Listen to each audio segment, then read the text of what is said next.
Hey everyone! I know it has been a hot minute since the last time I posted, but today I just want to promote the book of Attorney Victor Rodriguez, which is The Kingmaker.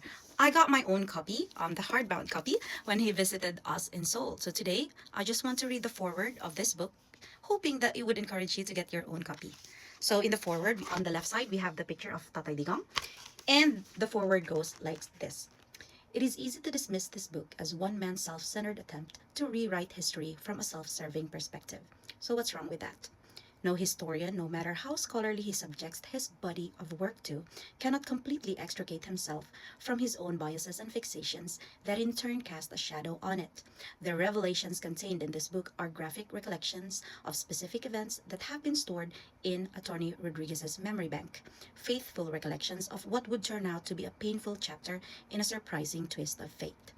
There are enough juicy details to titillate the mind of people hungry to find out what went wrong in the what otherwise seemed like an enduring friendship. Not a few would gladly pay a tidy sum just to get a first-hand look into the workings inside Malacanang in the heady days after the 2022 elections, and the first sign of the cracks that would destroy, perhaps forever, a bond that had weathered many storms. As events unraveled, the breakup that triggered the purge at the top would only be the beginning of an irreversible slide. It would pull down not just the power of the throne, but sadly the country and its people. The breakup would take a life of its own, spilling over into the irreversible slope that would threaten the very existence of the nation. To say that this is a must-read book would be to stress the obvious. It is not just a story of one man, and in a moment in time that will soon take its place as a footnote in history.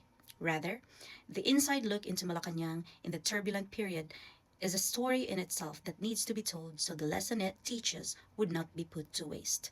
English historian and philosopher Arnold Toynbee once postulated that no collection of facts is ever complete because the universe is without bounds, and no synthesis or interpretation is ever final. Because there are always fresh facts to be found after the first collection has been provisionally arranged. It would be sheer naivete to conclude that this book is the sole repository of those events brought to life in its pages. There will be as many perspectives as there are people with stories to tell about it. Without fear of contradiction, this is one instance when the whole is greater than the sum of its parts. So, this book makes no such claim. Truth, they say, is stranger than fiction. This book is proof of that. And we have here the signature of Tatay Digong. It says here, Rodrigo Roa Duterte, President of the Philippines, June 30, 2016, and then until June 30th of 2022.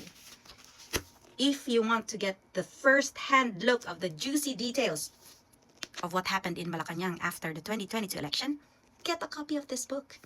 How?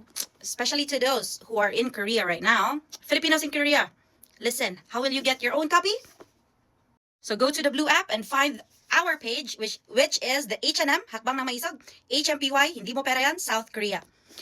Try to message the page and they will instruct you on how to order your own copy, the hardbound copy. So I hope that you will get your own. Have a great week.